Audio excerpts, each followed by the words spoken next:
We optimize our modern diets down to the gram.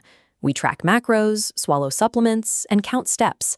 Yet we are constantly exhausted, battling acid reflux and gaining weight. The flaw in our health obsession is that we focus entirely on what we consume, while largely ignoring when we consume it. Our bodies operate on a strict 24-hour cellular timer. When we eat heavy meals at night or stare at screens until midnight, we create a friction between our behavior and our biological design. This friction disrupts the specific chemical signals that tell our cells how to process energy. In 2017, the Nobel Prize in Medicine was awarded to 3 scientists who identified the mechanical reality of this cycle. They discovered that circadian rhythms govern health at a microscopic level, and that cellular repair protocols are triggered by specific 24-hour markers. But this connection between time and health is far older than modern lab research. Over 2,500 years ago, an ancient Ayurvedic medical text called the Charaka Samhita mapped out this identical biological clock. They called the resulting medical protocol Dinacharya. Dinacharya treats the clock itself as the primary tool for disease prevention. It suggests that health isn't maintained by a list of external treatments, but by a precise, rhythmic alignment with our internal windows of digestion and repair. Take a look at this cross-section of the human brain. Notice the glymphatic system pulsing right here. This waste removal network peaks around 4:30 in the morning, flushing out metabolic debris. Ancient texts called this Brahma Muhurta, a critical period for clearing neurological waste. Waking up early, however, involves overcoming a specific phase of morning kapha, a period where the body's energy is physically heavy, slow, and naturally lethargic. Ayurveda suggests that if we don't actively move through this phase, the sluggishness can stall our metabolism for the rest of the day. To combat this, the Dinacharya protocol requires mechanical cleaning of the tongue and mouth.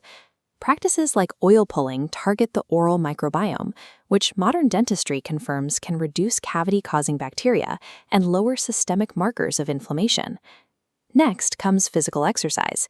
In these early morning hours, your natural cortisol levels peak, and your insulin sensitivity is at its absolute highest. This creates a specific physiological window where movement can most effectively stabilize your blood sugar and ignite the metabolic engine. These morning rituals are less about spiritual ceremony and more about clearing biological waste. By aligning with these early windows, we use our natural hormonal peaks clear the slate for the day ahead. By 10 a.m., the body shifts into the Pitta phase.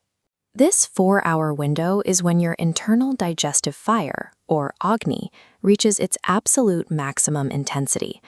Modern chronobiology matches this observation. Clinical data shows that during this midday window, the human body releases its highest volume of digestive enzymes and bile, making it the most efficient time of day to process nutrients. At noon, digestion peaks. Eat your largest meal using the 1/3 rule. The stomach divides into 3 zones. Fill the bottom with solid food and the middle with liquid. The top remains empty, providing the necessary void for physical churning to break down heavy calories. Eating your largest meal at noon when your metabolism peaks allows immediate fuel conversion. When paired with the 1/3 rule, it creates a digestive efficiency that significantly shifts the balance away from fat storage.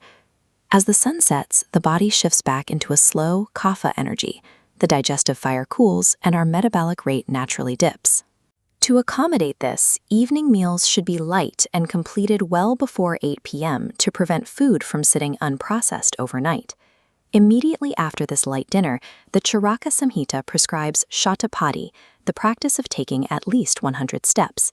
Clinical research validates this today, showing that a brief walk after eating helps lower post-meal blood sugar levels and aids gastric motility. This 24-hour dial shows the body's final phase. Look at this highlighted arc spanning from 10 p.m. to 2 a.m. This is the nocturnal Pitta phase. While you sleep, growth hormone peaks, and the liver actively begins to detoxify the bloodstream and repair damaged tissues. This repair cycle requires you to be completely unconscious. Staying awake past 10 p.m. forces the body to prioritize wakefulness over detoxification, which compromises the liver's ability to clear waste and accelerates biological aging. Sleep is not merely passive downtime, it is a timed biochemical repair cycle. If you initiate that cycle too late, your body cannot effectively execute its nightly maintenance, leading to a buildup of cellular waste. Ayurveda categorizes actions that disrupt these cycles as Viruddha Ahara, or incompatible actions. Modern habits like late-night heavy meals followed by digital scrolling in total darkness act as significant disease triggers by confusing the body's internal timing. That digital blue light signals the brain that the day is still beginning, which suppresses the melatonin needed to trigger the 10 p.m. repair phase. This delay essentially leaves the liver's detoxification window partially closed. These misalignments result in mondigny, a state of weak digestion that Ayurveda identifies as the root of systemic disease. When our internal fires are weak, the body produces toxins that drive inflammation and metabolic breakdown. Realignment starts with 3 rules. Wake with the sun to clear waste. Consume your largest meal at noon to maximize fuel conversion, and go to sleep by 10 p.m. to allow for tissue repair. Aligning your habits with these cellular windows doesn't just improve your day, it creates a biological baseline where your body's natural repair mechanisms can finally function at their intended capacity. Resilient health is the result of syncing